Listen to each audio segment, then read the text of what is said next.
देखिए, इससे बड़ी शर्म की क्या बात हो सकती है कि इस मुल्क के अंदर अ, कुछ पेपर्स के लिए एक कानून लाना पड़ रहा है। यानी कि इसका मतलब ये है कि आपका टोटल सिस्टम कितना भ्रष्ट है कि उसको काउंटर करने के लिए आपको एक कानूनी बिल लाना पड़ रहा है करके।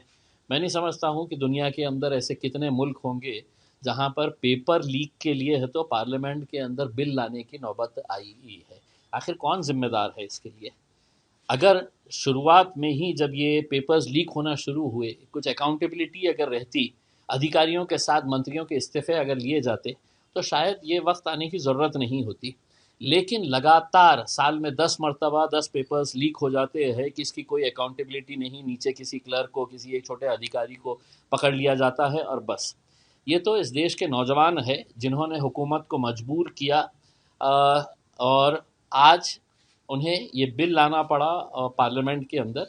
अगर सही मानों में अगर ये हुकूमत समझ सकती थी कि युवाओं की पीड़ा क्या है, उनकी तकलीफ़ क्या है, उनकी मेहनत क्या है, अगर वो समझ जाती तो शायद ये पिछले इतने महीनों से जो बवाल चल रहा है वो बवाल होता ही नहीं था। अगर आप धर्मेंद्र को ये समझ लिए थे कि धर्मेंद्र अगर हट गया, हाँ, तो देश कैसा चलेगा करके, ऐसे कितने धर्मेंद्र, जितेंद्र, नरेंद्र आएंगे और जाएंगे। हाँ? लेकिन धर्मेंद्र को इतना पावरफुल बना दिया गया था कि देश के युवाओं, तुम आओ सड़क के ऊपर। हाँ?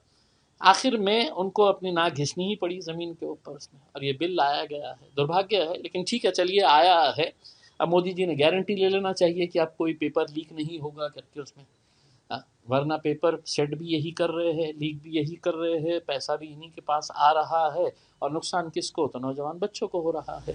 कई सारे बच्चे इस आंदोलन में शामिल थे, अब पुलिस कार्रवाई कर रही है कई सारे बच्चों। ये मूवमेंट को कमज़ोर करने के लिए ये जो मुद्दा था, इसके अंदर सभी जाति, धर्म और मज़हब के लोग, नौजवान जो थे, उन्होंने ये नहीं देखा है कि इसको लीड कौन कर रहा है, मेरी जात क्या है, मेरा धर्म क्या है करके इसमें। लेकिन जब मूवमेंट से सक्सेसफुल हो जाते हैं, तो हुकूमत साजिशें रचती है।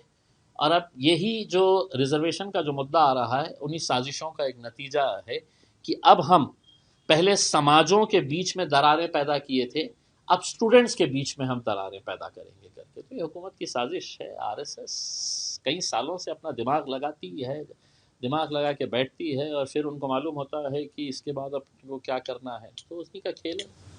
आज मनोज जरंगे पाटिल ने भी आंदोलन की घोषणा की। किस मुद्दे के ऊपर है करके उसमें। लेकिन जैसा हमने शुरुआत से कहा था कि मनोज जरंगे पाटिल साहब अपने समाज के लिए जो लड़ रहे हैं, जो उन्होंने पूरी दुनिया को दिखाया था कि कैसे आंदोलन किए जाते हैं, कैसे लाखों की संख्या के अंदर मोर्चे निकाले जा सकते हैं, कामयाब मोर्चे निकाले जा सकते हैं, और उसके बाद हुकूमत को झुकना पड़ा था, उनकी मांगों को पूरा करना पड़ा था उसमें। अब हो सकता है कि हुकूमत ने वादे करके चले गए, और अब उसको पूरा नहीं कर रहे हैं, तो शायद मनोज जरंगे पाटिल साहब तो उसी लिए है, तो अब दोबारा अपने आंदोलन की बात कर रहे हैं।